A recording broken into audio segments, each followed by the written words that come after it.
Selamat malam. Jadi kami dari Universitas Binus Malang mohon izin untuk mewawancarai Bapak dengan Bapak siapa saya di sini? Dan Bapak Gunawan. Terima kasih banyak atas waktunya di sela aktivitas pengawasan gudang dan kandang ya Pak. Jadi diskusi kita hari ini hanya murni untuk kebutuhan riset semata ya Pak. Jadi tidak kami publikasikan ke mana-mana. Jadi untuk riset pribadi saja. Jelas Bapak nanti akan kami samarkan untuk kenyamanan bersama ya Pak. Bisa diceritakan singkat Pak. Berapa lama Bapak menjadi mandor di sini? Saat ini kurang lebih sudah ada berapa banyak anak buah atau pekerja yang Bapak pimpin Pak? Anak buah itu setiap divisi harian itu sekitar 10, kandang 2, terus untuk bagian pengambilan telur itu 6, sama pada supir itu 4. Jadi kurang lebih total ada 10 ya Pak? Iya. Baik, untuk selanjutnya pekerjaan di gudang pakan dan kandang kan itu sangat berat secara fisik ya Pak. Nah, bagaimana cara Bapak ini membangun kepercayaan supaya anak buah itu tetap loyal, jujur, bekerja dan tidak merasa tertekan secara berlebihan Pak? Langkah pertama itu yaitu pendekatan komunikasi yang baik sama salam itu biar kita hubungannya baik-baik, kasih panggil, kasih teguran, kamu seperti ini nggak boleh gitu, harus jangan diulang lagi, ya jumlahnya belajar, banyak bertanya sama yang senior. Jadi seperti dibimbing gitu Pak? Ya, ada bimbingan komunikasi, bimbingan, nggak ada kesalahan, dikasih pengarahan, teguran. Jadi kalau sudah berulang-ulang 1 kali, 2 kali, seperti itu 3 kali, nanti bawa SP, surat peringatan. Langsung ngasih surat peringatan gitu nggak? Ya, tapi yang pertama ya itu tadi diberi arahan dulu, seperti ini, biru, dikasih arahan dulu 1, 2 kali, 3 kali. Tapi kalau sering ya nanti timbul surat peringatan. Peringatan pertama, 2, 3, kalau sudah sampai parah itu enggak jadi keduluan, berarti itu sudah nggak bisa dipakai, sampai SP3 itu sudah nggak dipakai. Di sanksi terberatnya mungkin dikeluarkan gitu Pak? Iya, SP3 sudah keluar, nggak dipakai. Nah, yang kedua, dalam pembagian tugas harian Pak, seperti jadwal pemberian pakan atau bongkar muat jam baku, apakah Bapak ini tipe yang mendikte langsung setiap detail pekerjaan atau Bapak memberikan kebebasan kepada mereka untuk mengatur teknisnya sendiri? Enggak, pagi itu saya langsung mengatur pekerjaan untuk khususnya harian. Dan untuk mereka saya bagi sendiri, bagian tim ini, satu lagi ini bagian di gudang telur, satu lagi nanti bersih-bersih di gudang selatan sana, ini kan gudang utara. Jadi pagi itu sudah saya kondisikan tugas untuk khususnya harian ya, tugasnya itu saya sudah berikan. Untuk yang kedua, untuk masalah bongkar muat itu sudah saya bantukan. Sini kalau yang bongkar muat gudang utara sama selatan kan ada dua tim, nanti tim utara sendiri, tim selatan sendiri. Jadi itu saya bagi nanti secara adil biar nggak ada apa itu kesenjangan di antara karyawan. Jadi dibagi secara merata gitu, Ya, Pak? dibagi secara merata.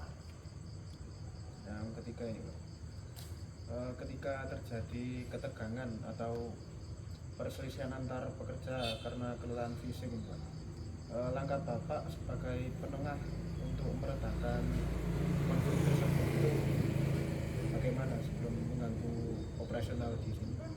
Ya, saya tanya baik-baik. Kalau mau sudah capek, sudah nggak mampu, nggak apa-apa. Nanti saya carikan orang untuk nanti kirim. Saya itu nggak menekan terlalu keras enggak. Memang kalau memang kurang sudah capek, kurang sudah nggak mampu ya nggak apa-apa, saya istirahat, nanti saya carikan orang untuk lanjutkan seperti itu. Berarti bisa terjadi itu jenengan carian orang buat bantu gitu ya. Ya, saya carikan orang luar untuk bantu gitu ya. Nah, ini selanjutnya pekerja lapangan kan ini terkadang memiliki latar belakang pendidikan yang beragam, Pak. Bagaimana cara Bapak ini menyederhanakan instruksi penting seperti formula campuran pakan atau dosis disinfektan kandang agar nggak terjadi kesalahan fatal gitu, Pak? Kalau saya tuh menginformasi masalah campuran itu saya bantu, saya tunggu, saya bantu nyampur, saya bantu sampai selesai. Berarti seperti nyampur pakan ya, pakan ayam kandang itu saya bantu minta resep dari kantor, nanti saya bantu anak buah itu mengambil apa itu tadi campurannya itu, setelah nyampur kantor sampai di gilingan saya bantu nyampur, khususnya yang obat-obat itu. Nah nanti kan dicampurkan sama katul sama jagung itu untuk pakan ternak. Kalau untuk yang DOC untuk obat-obat vitamin atau vaksin itu saya bantu mengawasi. Jadi saya kasih obat seperti ini, takaran seperti ini harus sesuai, saya bantu. Untuk vaksin saya tungguin, ada jadwal vaksin saya bantu untuk mengarahkan bagian vaksin kan ada dari khusus ada masih vaksin. Ada bagiannya sendiri Ada gitu, Pak? sendiri yang vaksin DOC Dari dinas terkait atau apa? dari produk Mas.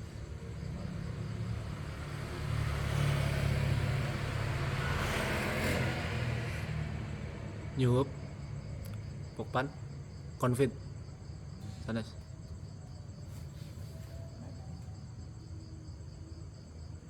Ada sendiri ya tuh. nganu toh Masih. median toh. Oh Medion, itu saya bantu, itu saya arahkan. Oh.